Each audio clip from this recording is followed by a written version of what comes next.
I was raised in Troy, Alabama. Mother, father, typical 4-member family, younger brother. When I was 7, my dad passed away from cancer. So then it was my mom raising 2 boys as a single parent. So many of my fondest memories as a child was growing up in this small brick church with my family. Going there with my mom and dad and my little brother. Now looking back, I see that probably because that little building was full of leadership and guidance. I often tell people I learned more in life about life walking through these doors behind me than I have in really any other building the rest of my life, including law school.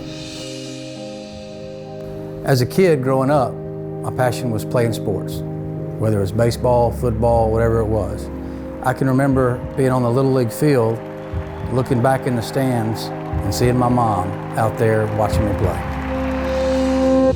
I've never lost that passion for the sport or in watching the sport, or as I've gotten older, being involved and helping out where their kids might not have dads or might not have people in their life. Now that I have children, and now that I'm there with my children, I really know what it's like to, what I was missing out on back in the days when I was a kid. Living through it, I didn't know. But now when I hear the stories of folks that come to see me that have had lost loved ones, I know what they're missing out on, even if they don't know what they're missing out on, because they don't know what's coming after that loss. I've seen both sides of the loss, and so I can relate to them about before and after.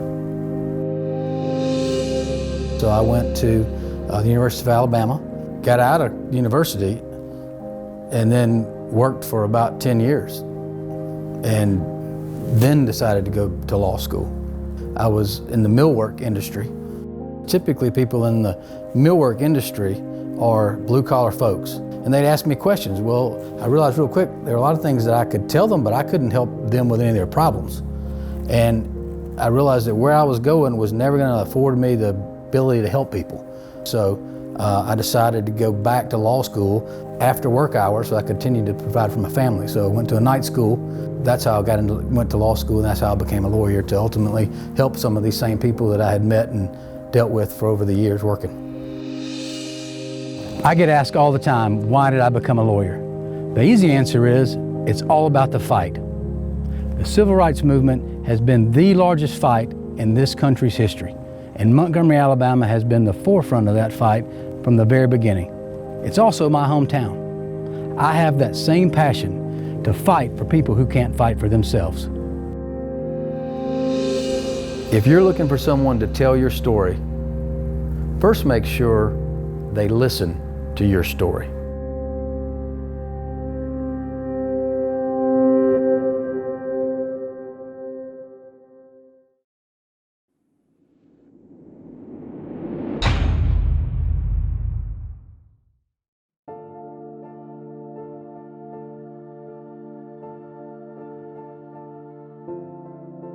I was born and raised right here in Columbia, South Carolina. Went through the school system here, went to college here, went to law school here. I'm a South Carolina guy. Best thing about Columbia, honestly, is the people. I've just never met better, nicer people anywhere I've been. And growing up, it was great because it was basically 2 hours from anywhere and anything. And now doing what I do, I can still be anywhere I need to be in just a couple hours. I mean, some of the best memories I have from growing up were playing ball out at Sherman Park. We won state championships, had a great time. I remember my dad coaching teams. I remember the conversations we'd have for hours at home after those ball games. You know, hitting that home run, scoring that basket, scoring a touchdown, it's that same feeling when you get a win for a client. I'm someone who got my work ethic and my sense of commitment from my dad, and got that compassion gene from my mom, and it's just the way I was raised. It's what I've always known, so it's what I've always tried to do. My dad, one of the things I can tell you about him, he never once said he was going to do something and didn't get it done. My mom is she's just a compassionate type. She worked with special needs kids, and has just always been that person who would literally give you the shirt off her back. And I like to think that I inherited the best qualities of both of them. Hopefully, I can live and practice the way I was raised.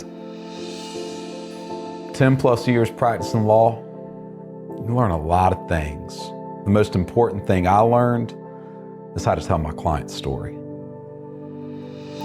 Folks come to me with a story, but it's not just any story. It's something that has impacted them and their families and might have an impact the rest of their lives. And when they trust me to tell that story, because they only have one chance to tell it, one chance for it to be proven, I take that very seriously. So people look for lawyers when something bad's happened. And in that search, they need to find someone who cares, who's passionate about them, who takes pride in getting to know them as a human being and telling their story and holding whoever harmed them accountable. You gotta have that. My name's Kenny Berger. I've told you my story, and I'd love to hear yours.